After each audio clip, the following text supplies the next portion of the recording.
Tak ešte raz, dobrý deň. Zápas by som hodnotil pozitívne, keďže sme vyhrali, že sme to zvládli, získali sme 3 body. Prvý polčas bol taký, aký sme si predstavovali. Vyhrávali sme 2-0. Myslím si, že aj zaslúžene. A druhý polčas už Ostrava nás zatlačila, mali tam nejaké šance. Ale chceli sme to ubraniť, alebo povedali sme si v kabine, že takýto zápas bol aj Plzni, keďže sme vyhrávali 2-0 po polčase, ale sme to nezvládli. Tak som rád, že tentokrát to vyšlo a je to veľmi cenné víťazstvo, keďže je to vonku.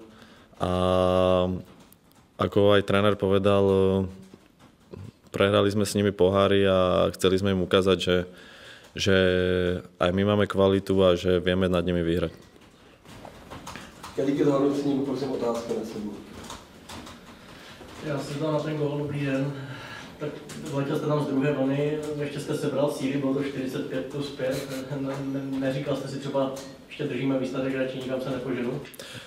Ja som videl, že tam je priestor, že Lamin už tam dostal loptu do 16 a výborne ma našiel a som rád, že to tam padlo a že sme dali na 2-0, čo myslím si, že nás trošku ukludnilo a že sme išli s lepším výsledkom do druhého polčasu.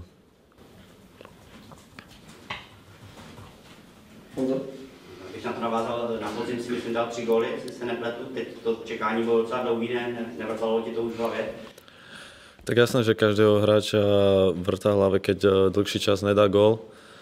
Ale týmu sa darilo a to je najdôležitejšie, že sme získavali tie body do tabulky a toto, že hráč dá gól, tak každý chce pomôcť tomu týmu uspieť. Takže som rád, že tentokrát som to bol ja a ďalší zápas to môže byť niekto druhý.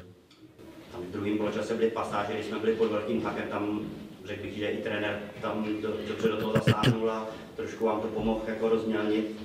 Proč se nedařilo víc třeba držet ten balon nebo neudržet ho víc na kopačkách a trošku to rozpustit ten tlak, souvislý tlak? Ako ste povedali, boli sme pod tlakom a neviem, čím to bolo, ale nevedeli sme nejako udržať loptu, či už predu alebo v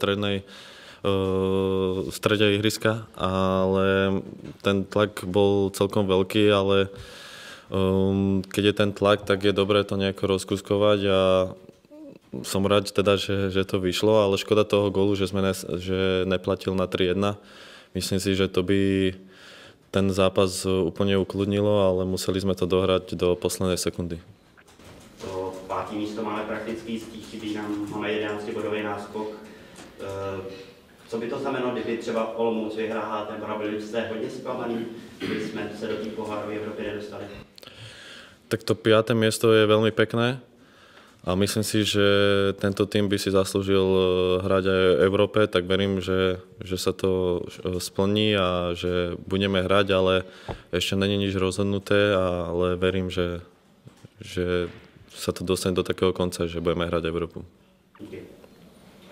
Sebastian, mluvil tady trenér o tom, že o některé hráče je zájem, tak vy jste jedním z nich nebo ne? Zatiaľ neviem o tom. Ale uvidíme, čo futbalový život prinesie, ale nejako sa na to nepozerám, lebo nás ešte čakajú po sezóne majstrovstvá Európy, ktoré budú veľmi dôležité a veľmi sa na ne teším. A na to bych jenom navázal, Tomáš Rigl se zranil, jak jste vnímal vlastně jeho zranění úterní, kluk, kterého vy dobře znáte, může tam být s vámi, vlastně porazil vás v poháru. Co jste si řekl, když teď vlastně marodí s Kotníkem? Tak Tomáš je veľmi kvalitný hráč a hneď som mu napísal po zápase, ako to s ním vyzerá a našťastie to není nič vážne a bude pripravený na Euro, čo je pre nás veľmi dobré, keďže nám môže pomôcť. Takže to ste si veľmi konkurent? Určite nie. Každému hráčovi neprajem, aby bol zranený. Je to môj kamarát, je to môj spoluhráč z reprezentácie, takže som rád, že bude pripravený.